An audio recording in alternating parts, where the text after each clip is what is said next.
Welcome to this video session. In this video session, we're going to quickly look at pseudocode questions which frequently appear in placement recruitment tests. So, what is pseudocode? So, generally, when we talk about pseudocode is nothing but it's a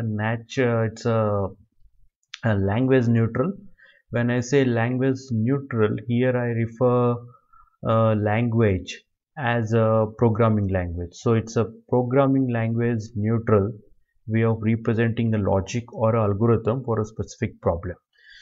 So in other words, what I mean is we do not use any specific syntax tied to a specific programming language like C, C++, Java or Python. Rather, we prefer to write the logic or the algorithm for a specific problem in a simple English like language. So generally these are written in a simple English with some commonly understandable operators, control flow and loop statements. When I say commonly understandable operators, which include the plus, minus, division, your brackets and your mod operator, your division operator, so and your logical operators like and, or, the logical and, logical or, these are plainly used. Sometimes we might use double ampersand like C language to indicate logical and operator, or sometimes we prefer to write A and D as a proper and operation to indicate and logical and operations there. And in most often when you go through the pseudocodes, or if you are asked to write a pseudocode, most often most people prefer to number the statements in pseudocode so that it would be easier to point out a specific statement in a pseudocode block. And another thing to note about pseudocode is the pseudocode may not be necessarily indented, and it may not have a specific syntax. Like generally when we look at pseudocode, there aren't any conventions like you have to insert semicolon and you have to put some curly brackets, bracket matching. So we do not strictly adhere to such constraints. So we won't be touching much upon syntactic like errors in pseudocodes. The sole purpose of pseudocode is to represent logic or algorithm, not a syntax specific to any specific programming language.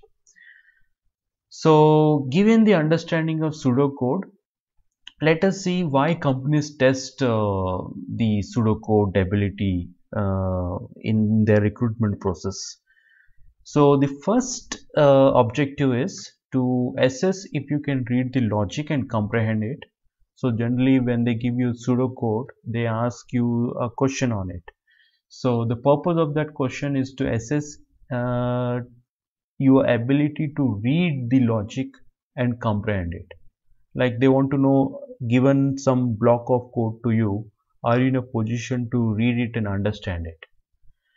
Another objective is to assess if you can spot logical errors in algorithms.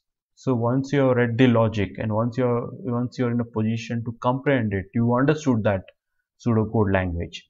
The next is how well you have understood it so that you can spot some logical errors in algorithms.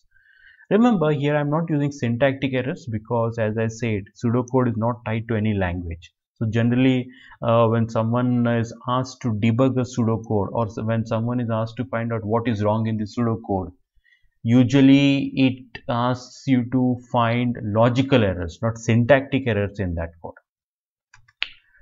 And also the pseudocode will test your ability to trace the control and logic flow in the algorithms. As long as algorithms are single, that's fine, but some algorithms might have a complex branching structure, or some pseudocode might have a recursion involved in that.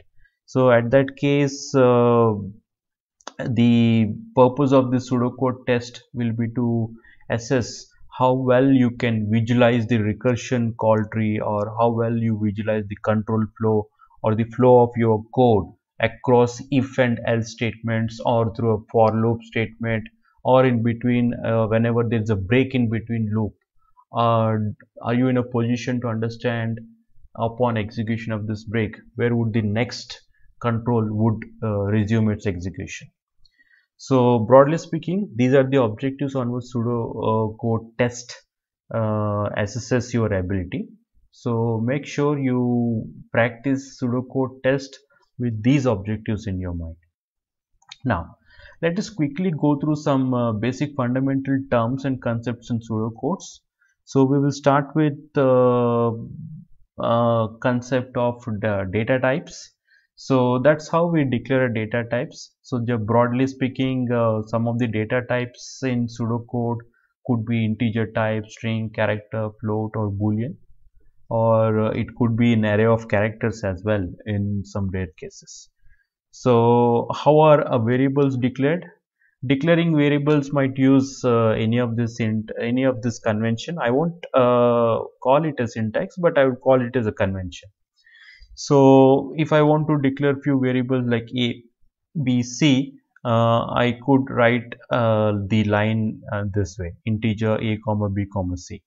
Sometimes instead of writing integer a comma b, I can also write like set a equal to 10, which is indicating that I have a variable a whose value is set as 10.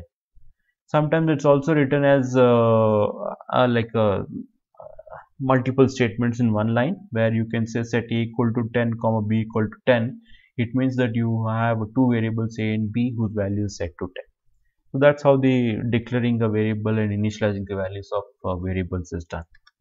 And if you want an output to be print, generally we use this convention. Either we say echo a or print a or print a comma b. If I consider the above line and specifically the set a equal to 10, if I do echo a, it should print value 10. So that's the assumption, that whenever you say echo a, it will print the value right now that placeholder variable a holds in it. We also use print a and a comma b. So generally this is more common rather than using echo statement. So how are control flow done? That's how the control flow blocks are written. So we have a if, and whatever the logic you want to put inside a if block, that goes after the if statement, and then we have a else, and whatever logic we want to write it in else, that there goes the logic for else block. And here sometimes we avoid using curly braces and we explicitly use end statement like end if to indicate that this if block, the if else block ends at this point. So make sure you follow this convention. So there are some pseudocodes which might use indentation to indicate the end of block, similar to the way the Python uses, or there could be some pseudocode which might straightway use curly braces to indicate a block, like the C, C++ or Java.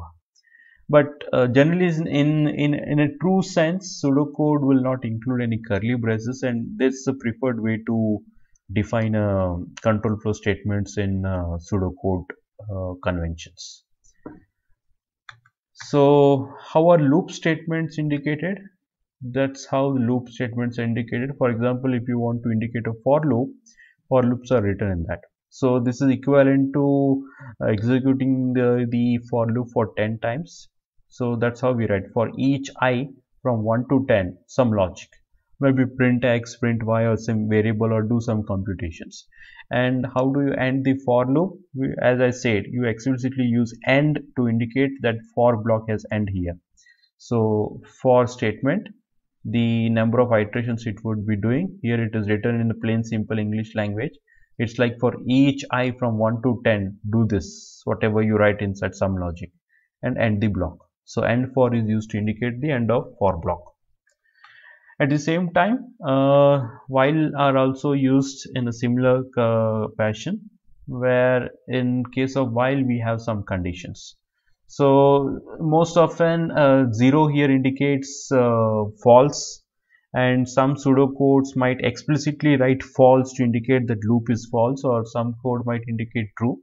So general, all that concepts which you are normally learnt with logical operations of and, or, not, negations, that applies as it is. So general Boolean logical operations. So you can always have some condition, for example a greater than 10 or a equal to 10, or some standard Boolean value like while true, or sometimes generally if I have a single variable and if the value of that variable is 0, you can consider it as false. If the value of variable is non-zero, generally it is interpreted as true, like the way we consider these conditionals in case of C language. So that's how the loop statements are represented. And let's move to how to represent functions, subroutines, or sub-procedures, whatever we are comfortable to call them.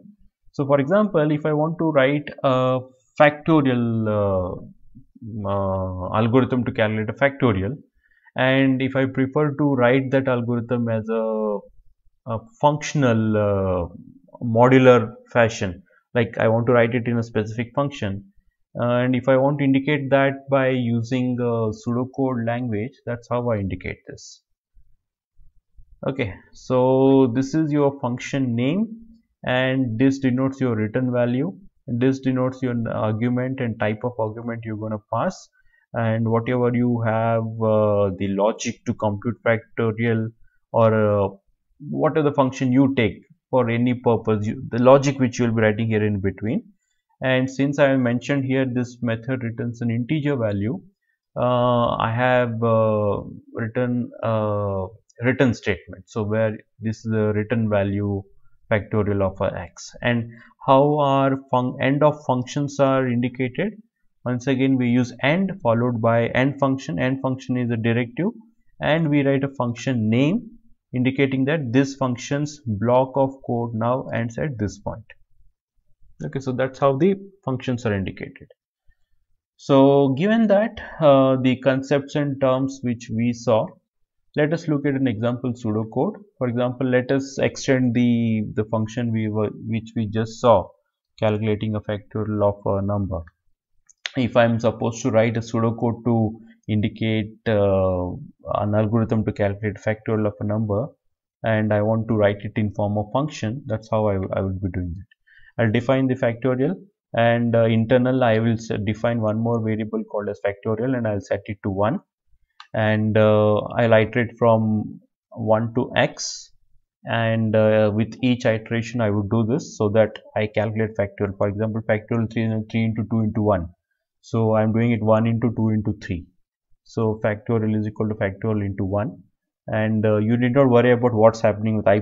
So pseudocode, I'm implicitly indicating that for each I from 1 to x, I'm repeating this operation. Then I end the for loop.